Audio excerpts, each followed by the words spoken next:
begitu kan, ya dia bilang kalau produknya udah tersebar atau mungkin modalnya kita udah bagus, kalau belum terlalu bagus itu gimana, apa kita berani gitu ya kan. Ya kita bilang ya udah, misalnya mungkin kalau anak muda kan lebih nekat ya, berarti udah jalan dulu gimana nanti gitu. Tapi kalau orang tua mikirin kalau saya jalan begini nih nanti keberaniannya bagaimana. Itulah yang ya sesuatu kalau di bisnis itu kan keberanian harus ada, berani menanggung risiko apapun. Kalau kita nggak berani menanggung risiko apapun, ya arahnya kita nggak berani melangkah gitu. Buru-buru melangkah udah takut duluan ya kan. Tapi kalau kita udahlah gimana nanti, nekat aja deh ya kan, jalan Bonek ya Pak? ya. Kemudian setelah itu dengan apa kan waktu itu perusahaan yang katakan yang dari ayah kemudian yang dengan sekarang itu apakah ada perubahan yang signifikan gitu? Sebenarnya yang dilakukan oleh ayah saya juga cukup baik sekali ya. Artinya itu prinsip dasar ayah saya adalah fokus. Dia mengerjakan sesuatu fokus, gitu loh. Itu satu hal ilmu yang saya bilang cukup berharga. Jadi untuk melakukan sesuatu itu harus kamu sampai jadi dulu, jangan terus kemudian belum jadi sudah mikirin yang lain. Ya kan, kita nggak fokus. Jadi fokus pada satu hal yang harus kita titik ya, itu rahanya perlu sekali. Jangan terus kemudian saya sudah mengerjakan ini terus kemudian ada yang dikerjain lagi yang lain, ada yang kerjaan lain mungkin bisa berbeda. Tersebar jadinya ya, nggak fokus kita, konsentrasi kita buyar. Tapi kalau ini kita pasti fokus. Itu ilmu yang kalau saya katakan yang saya turunkan dari yang saya dapatkan dari ayah saya ini. Dan kemudian ya selalu berpikir ingin improve, mau maju gitu. Itu yang saya juga pikir itu juga diturunkan oleh ayah saya, melakukan sesuatu harus serius dan kamu ingin melakukan suatu perubahan yang lebih baik. Jadi kalau di sini datangnya juga fokus pada obat-obatan tradisional dan apa dari ya, kita fokus. Artinya kalau mau fokus jamu modern ya kita bilang jamu modern atau herbal ya. Jangan melakukan sesuatu hal yang artinya untuk kita mundur ke belakang atau kemudian kita terlalu melebar. Kita harus fokus pada jalur kita. Jadi jamu itu jamu apa herbal ya? Ya. Obat modern lah ya, obat alami. Betul. Nah, dari situ cuma paling bergeser varian-variannya dengan bentuknya saja, misalnya seperti ini permen. Ya, tetap core-nya adalah herbal. Kalau kita bikin permen herbal, bikin makanan herbal. Jadi ya karena satu dari bahan dasar, bahan apa semua kan kita sudah ada. Pengembangan aja paling ke situ, tapi tetap main core-nya adalah main ininya adalah bisnisnya adalah herbal. Ya. Kemudian kalau dilihat itu ke depan ini sebenarnya kansnya seperti apa Pak dalam bisnis herbal? Kansnya kalau menurut saya ya semakin orang concern terhadap kesehatan yang positif, dalam arti kesehatan yang alami, rasanya sih bisnis herbal adalah bisnis opportunity yang cukup baik ya ke depan. Berkembangnya masyarakat yang semakin modern, ya kan, ingin suatu pengobatan yang lebih aman, ingin suatu pengobatan yang lebih modern dan lebih secure buat mereka itu, dan kemudian orang semakin hari semakin merasa rentan terhadap penyakit, berarti mereka harus menjaga kesehatan dengan baik. Itu kan sesuatu hal yang boleh dikata mereka sadar ya, sakit itu mahal. Bagaimana mencegah supaya tidak sakit, ya. Bagaimana kita menjaga kesehatan, kita olahraga dan sebagainya supaya kita tetap fit. Kalau nggak begitu kan gampang sakit, akhirnya keluarga susah, ya kan. Istilahnya banyak uang yang terbuang untuk akhirnya mengobati diri sendiri dan sebagainya. Ini mereka nggak mau repot, jadi mereka cukup waktu di situ, sehingga mereka ingin sesuatu hal maintenance, menjaga kesehatan bagaimana. Yang produk-produk apa saja Pak yang sudah diproduksi oleh? Ya kita Deltomed fokus di produk yang istilahnya tuh produk yang dibuat untuk memenuhi kebutuhan konsumen. Artinya itu kalau kita bicara masuk angin, ada OB herbal untuk batuk, ya kan. Ada produk yang untuk untuk ngatasin pegel-pegel, ya kan. Jadi lebih memasyarakat lah obatnya. Keluhan harian. Keluhan harian, betul. Kalau kita bisa bikin obat sakit kepala, kita bikin obat sakit kepala, ya kan. Tapi unfortunately di herbal belum ketemu. Tapi kita lagi riset nih, gimana caranya kita mungkin bisa dapetin obat yang untuk ngatasin sakit kepala. Sakit kepala kemudian banyak sekali. Banyak sekali. Sakit kepala karena utang, sakit kepala karena ya kan. Nggak ada kerjaan, udah sakit kepala.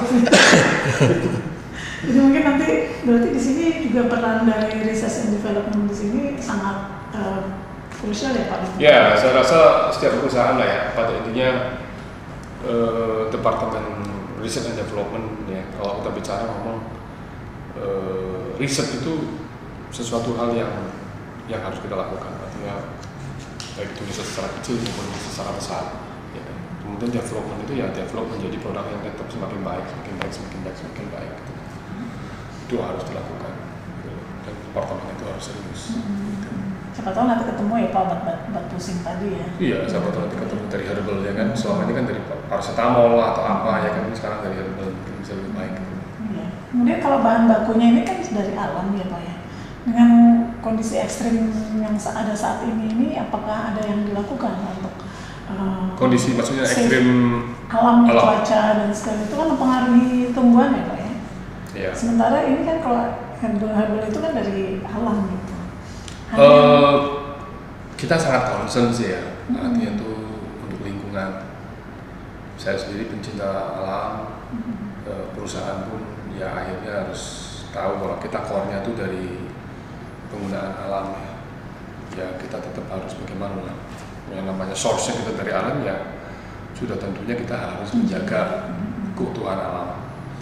Jadi Deltomed berkomitmen bagaimana kita untuk secara kontinu untuk berpartisipasi dalam menjaga lingkungan hidup.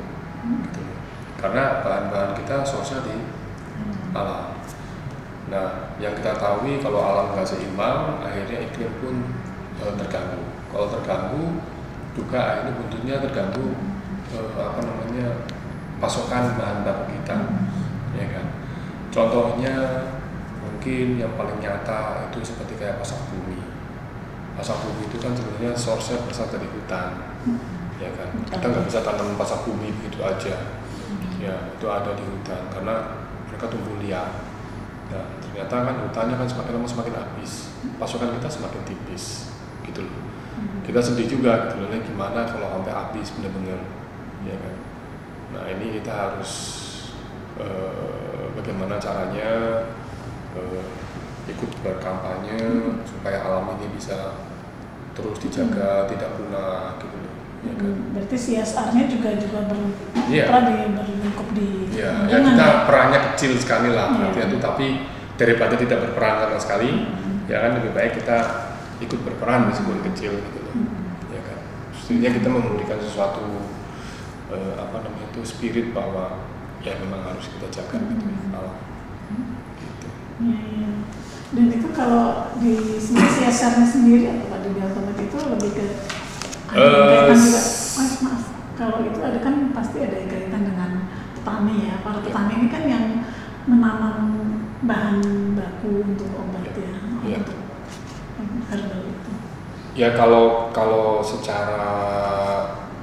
secara corporate kita bagaimana membina petani, karena petani ini kan adalah mitra bisnis kita yang membantu menanam bahan-bahan jamu yang kita butuhkan, ya kan. Kalau kita tanam sendiri semua, ya hanya mustahil. Itu kan geografis Indonesia yang besar, tidak tersebar.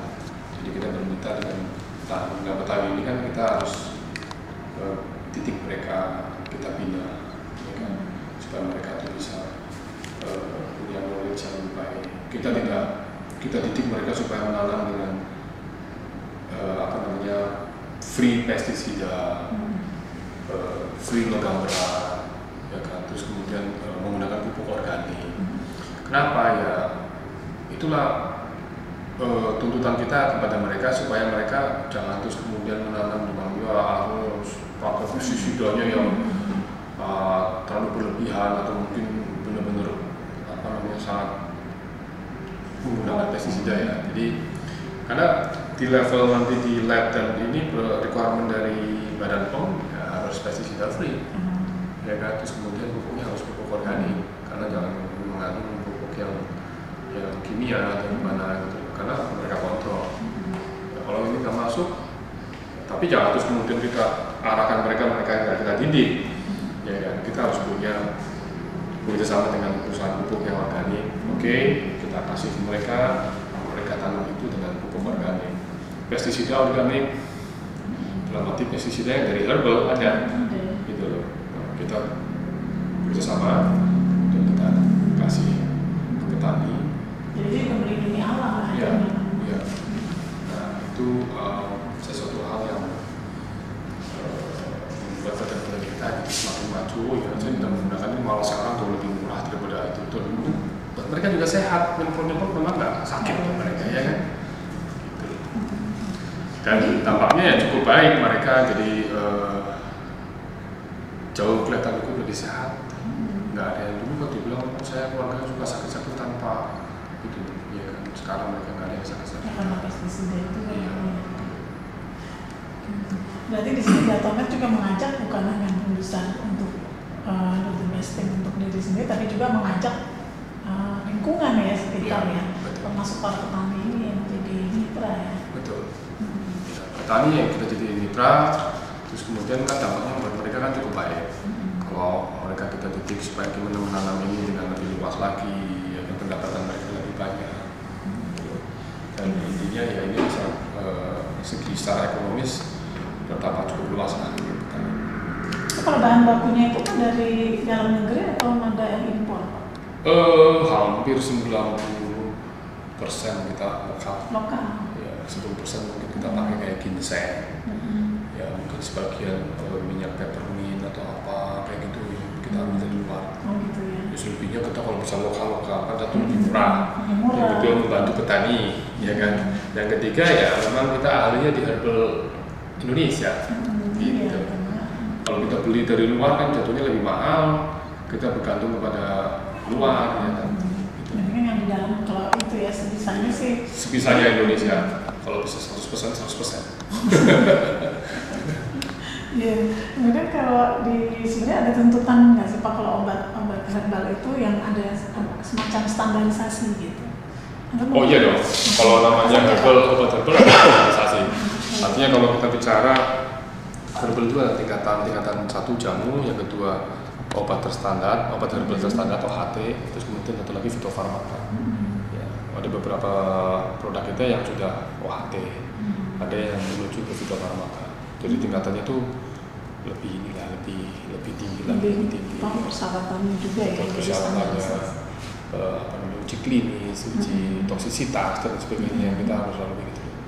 Ya dengan adanya teknologi kita yang memungkinkan ya. Terima kasih di atas ininya hasil teknologi yang ada di saat ini memungkinkan untuk itu.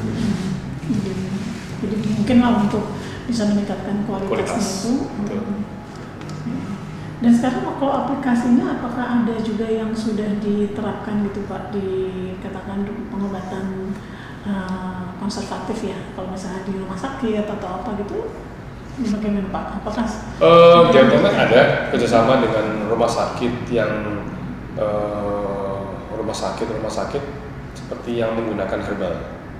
Kita ada kalau nggak salah sekarang ini di 3 atau 4 rumah sakit. Ya, bekerjasama dengan UI, Universitas Indonesia, gitu loh, sama Universitas Gajah Mada. Jadi kita